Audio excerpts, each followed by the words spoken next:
going to be underway is daylighting a part of Guichon Creek on campus.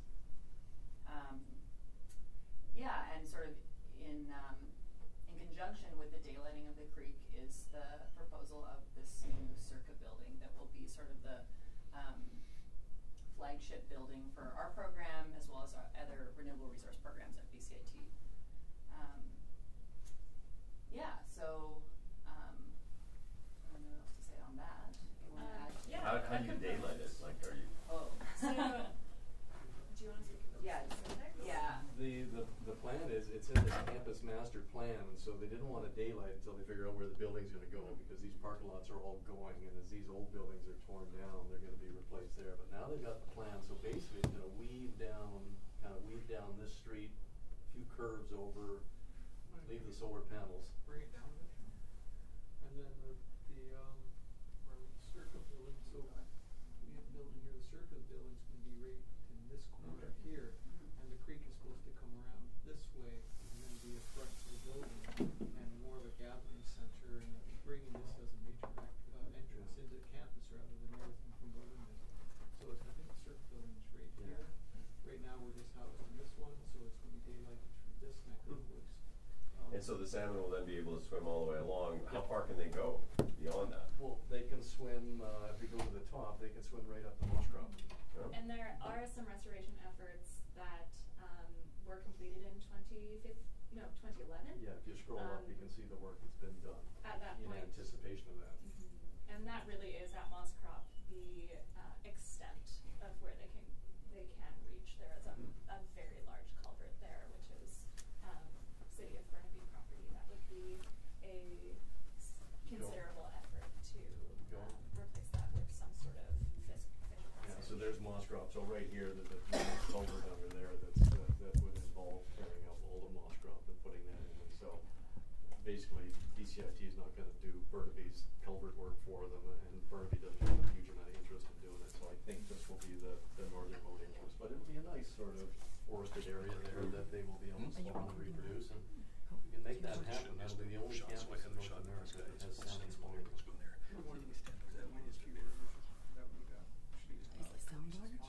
Yeah.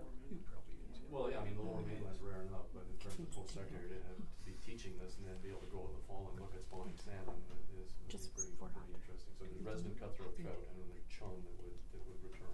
So it is but the expense of it is it's around $100,000 per meter. So when we go to Kathy and say we'd like to daylight Guichon Creek, she says, well, each chunk of it has to be associated with a building, and then that levy is associated with each building to daylight what's in front of their building. And so the daylighting cost of us, because it's an expensive proposition. Underground there's sewer pipes, fiber optic pipes, electrical pipes, water pipes, you name it. And so it's just not an easy thing to dig it up. But you know, it's a 25 to 50 year plan. But starting, we go down to the bottom. The lowermost plan, we've already got this fully done, and it's supposed to start next year for the first 100 meters, right at Canada Way. That's the TELUS building right there. So it's right here, so it's going to go from there to there, and I think that's about $5 million. So they'll be spawning at least they'll be spawning in this section on the BCIT campus, and then it'll just move up as the new buildings come online. So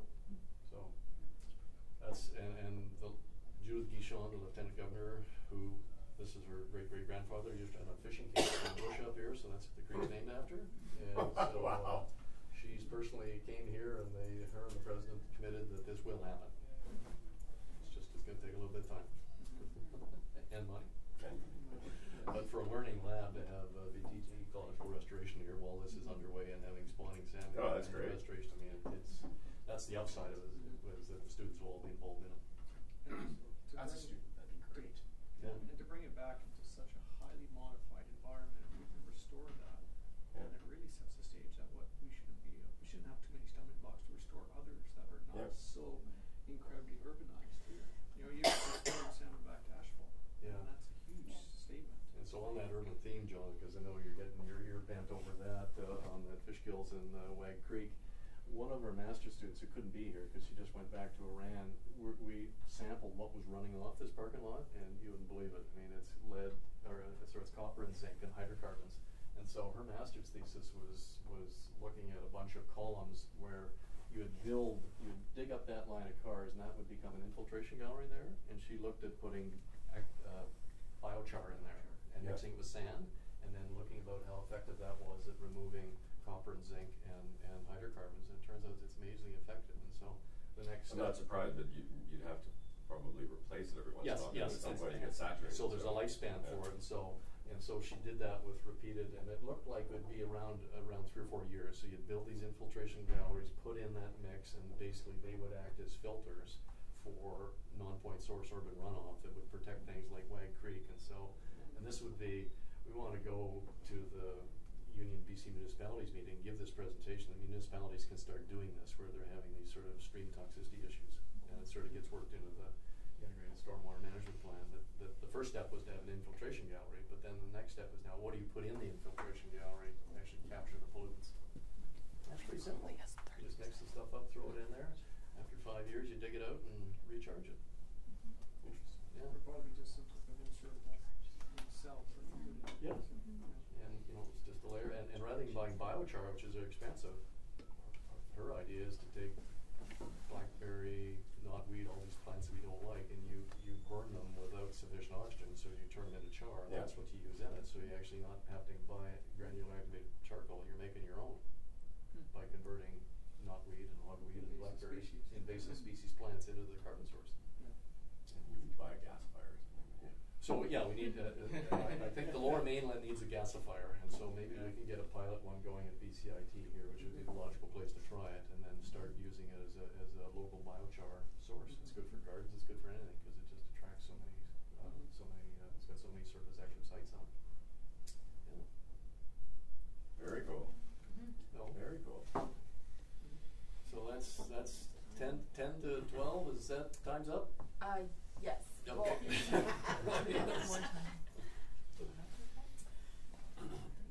Like maybe 4 more minutes. Okay. Well, here you guys got your chance. You got. No more questions? More questions. Well, yeah, if we're transitioning out of speaking about BCIT, or about Keystone Creek specifically, I have a question about the recently released fund for $100 million for salmon restoration. I'm just interested in hearing more from you about how the federal government is empowering Indigenous nations to be a part of that.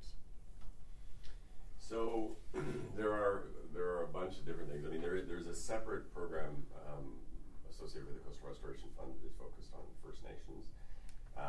In the money that I actually announced yesterday, which is the Species at Risk Aquatic, there's 15% dedicated to First Nations-led projects.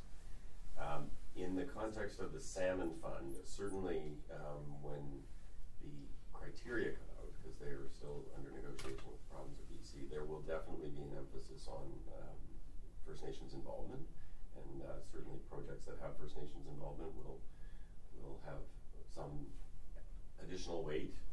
There'll be criteria, but and we're also looking at whether or not there should be. We've brought a lot of money to the table in terms of restoration activities, but we're also thinking about whether there should be something that's completely separate for First Nations who are interested in habitat restoration, and that's a conversation we're having internally now. We haven't made a decision about that, but we're definitely having that. I think First Nations are very interested in participating in the restoration side of things, given how important this, particularly the salmon fishery, is to them from an economic, food, and a ceremonial perspective. So.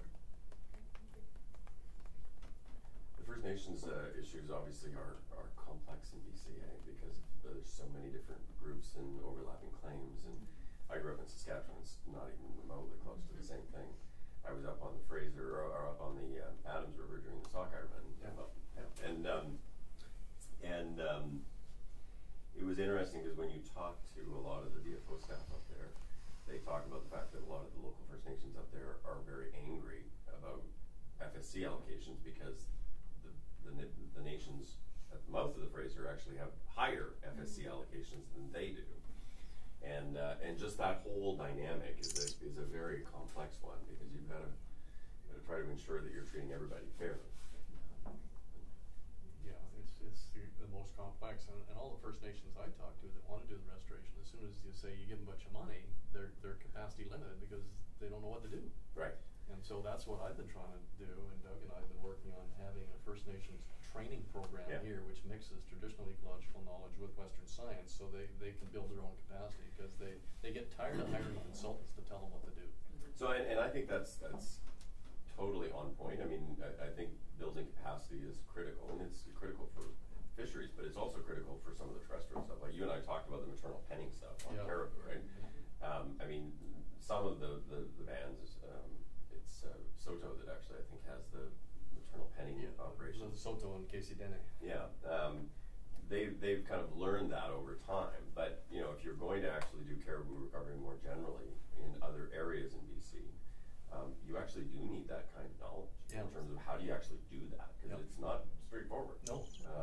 And that's the dilemma. And that's what I'd like to see is that we pursue the sort of the educational program here. That, you know, it's really tough because with First Nations there's just so many other issues, barriers to post-secondary education, and so the idea that we have now is that we would have the headquarters of an outreach First Nations ER program, but it would all be taught in community. Yeah, community and train on site.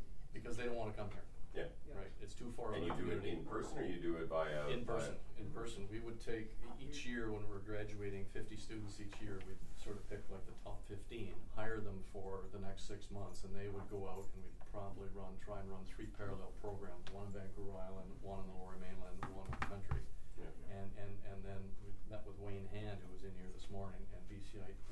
He's trying to get BCIT to issue something below the diploma level, like so there'd be a certificate, because they need something to say they completed it. And so if you got 50 students that took that, then maybe 10 might want to go on to get a diploma, and then out of those 10, maybe 2 might want to go on and do a degree. And so it goes from certificate to diploma to degree, and then in the best of all worlds want to get a master's degree, and then they'd be running the whole program, and so they'd have their own internal capacity. And so being in the community, then there's local projects that they would be be the template tax sheet, put the restoration plans together, and then there's just more motivation to do that. But it's putting them in the driver's seat for this restoration. Because restoration is so new. No. I mean, have you had any involvement with the program that Squamish is running through PSEC for high school students? No. Because that could be an interesting feeder for that kind of a program, right? They're actually running a grade 12 curriculum through the Pacific Enterprise Center. And it's DFO, and it's Peter Ross, and it's all those folks, right? So. Right. We had Peter and Paul. I can't remember their last names, but they're the 2 development managers for the Squamish Nation. They came here about 2 weeks ago, and we laid out the whole plan. Like, what does BCIT have to do so that you can get your students here? And so they're going back to work and develop a proposal, and then we're going to try and build that in here. And they said the key thing is that there has to be a piece of paper at the end of it that doesn't exist right now, and that they have to then start looking at almost in grade 10 to stream them into it after grade 10. So it's going to take work on both sides, but everybody agreed it's the long-term thing that they have to do, so they got their own capacity. Yeah, and part of it too, there's a lot of restoration going on, but it is there's just some best guesses. There's a lot of mistakes. Seat of the pants. We've been trying to work on spotted owls for how many decades now, and it's still fun because we're just doing the wrong thing. I can't help think that we're still doing the wrong thing. And it's like, well, where do we get the knowledge? And how do we get the knowledge out there that people are actually thinking about it and picking, okay, this is the right approach to do this. We're just doing a lot of these stabs in the dark at these things, and then the animals continue to plummet down. And it's like we need that knowledge out there for these people to be effective on the ground. And I guess that's the problem is that we're missing the effectiveness. We got a lot of energy to do, but we're missing actually making a change. But getting First Nations involved, getting the training out there, getting the graduate program, expanding and stuff like that, getting these students rooted in the various agencies and parks and stuff like that, to get that knowledge out there to be effective. So one of our students that graduated, Renly, was one of my students. She just got hired by the Okanagan Nation Alliance, so she's now based in Penticton. So she's their first master's degree fisheries biologist that they've hired out of the program. And we have two students went through the FWR program, and they got bachelor's degree, Evan and Joe. 3, wasn't it? And Joe. Yeah. Yeah. There's this great story, I'll show you. This thing was so good, I kept it on the wall here.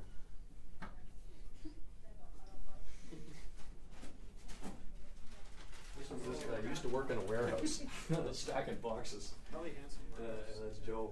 And so he got tired of stacking boxes for IKEA or something. He came back here, went through the program, and then he got hired by the Okanagan Nation Alliance. And like his life, he's loved it.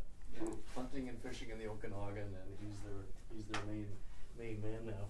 And half the work is restoring the habitat. Yeah, that's restoring. You know, there's been a lot of channelization and degradation of streams in the South Okanagan, and so this is leading the sort of the restoration of sockeye into the Okanagan River down in Oliver.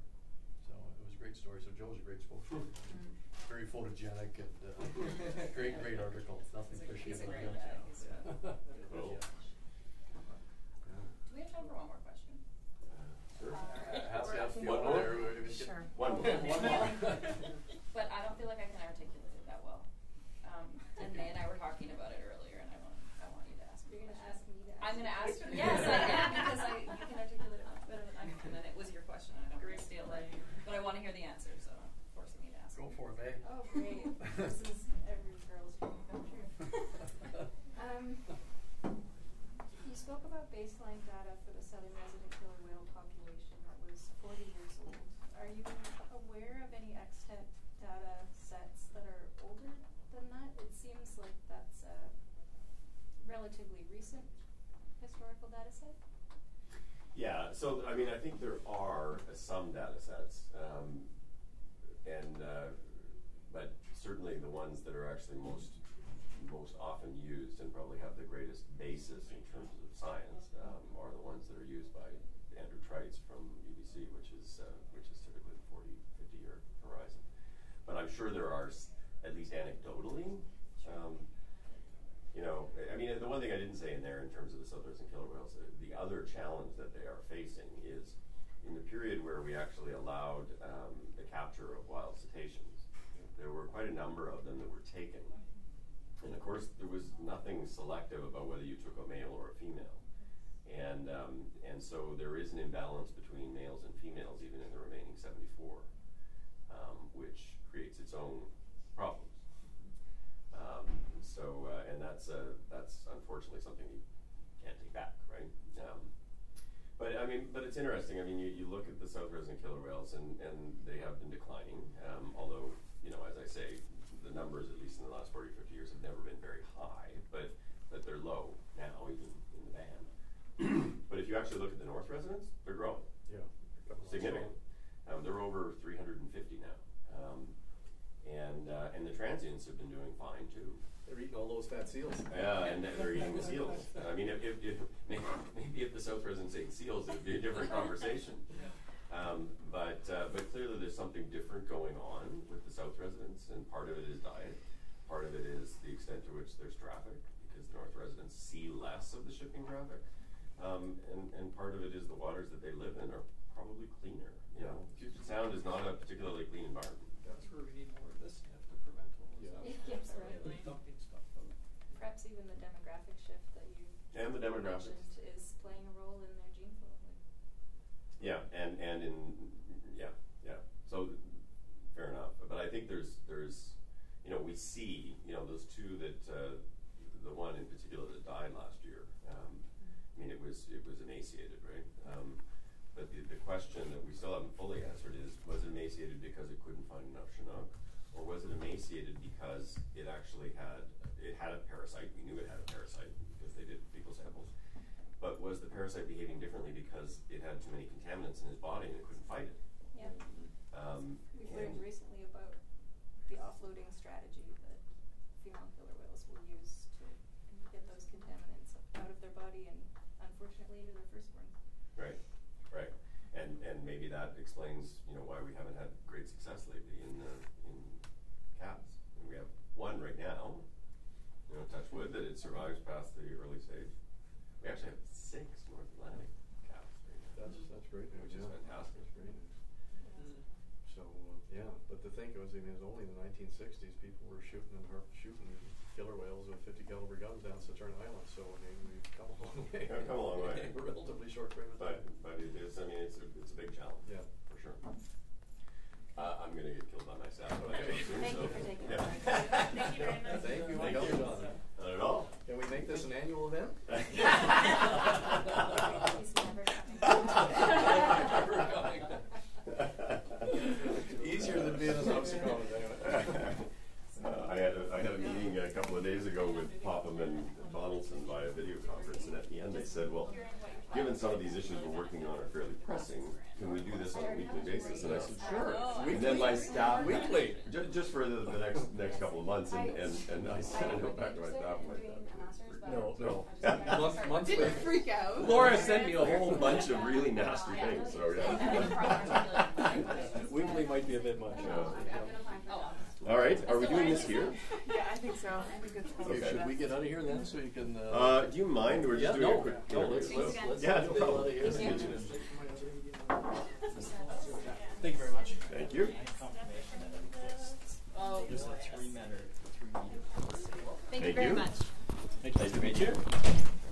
Thank you. Yeah, thank you very much. Thank you. All right. Thanks for doing this. No Minister. problem. Daryl Patton from Global News. All right. To wire you up here. Got a few questions, not about fish. Not about fish. Not about fish, sorry. I don't know if I'm allowed to answer questions not about Okay. fish. You can put this. Just in here? I'm not allowed to put it in your pocket anymore. Oh, you're not? Oh. They're afraid you're going to pick my pocket? So if you can stand here. All right. somewhere. Do you need to clear anything out? Or it's fine No. for the shot? No, the minister's taller than I am, so if there's anything we see in the background, it's going to be the ceiling. Okay. Okay. And you can just look at me. I'm going to turn on the blinded light here. So you want me to look at you? Yeah. Thanks, Ricky. We'll just keep you And like I said, it's not really anything to do with the fish. It's more about Wilson Raybould and your comments on that. Let me fire the phone. I got too many different phones. Okay, if you don't mind saying your name, just so. Jonathan Wilkinson, And you're Minister of Fisheries, right? Fisheries, Oceans, and the Canadian Coast Guard. Okay. So, the first question, as I open this beastie up here, is your reaction to Jody Wilson-Raybould leaving Cabinet. Well, I mean, obviously it's disappointing. Jody's a friend of mine, and I have great respect for Jody. And in terms of her reasons for departing Cabinet, I mean, only she can speak to that.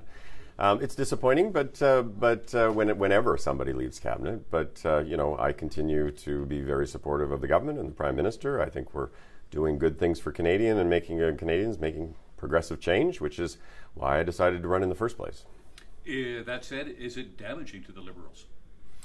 Well, I think Canadians will have to opine on that. I don't think it's a good thing for when we lose a valued member of our team. But as I say, I think that we are moving forward on a program that is, doing good things for Canadians, addressing issues, fundamental environmental issues that are critical, growing the economy and strengthening the middle class to ensure that prosperity for our kids and our grandkids continue.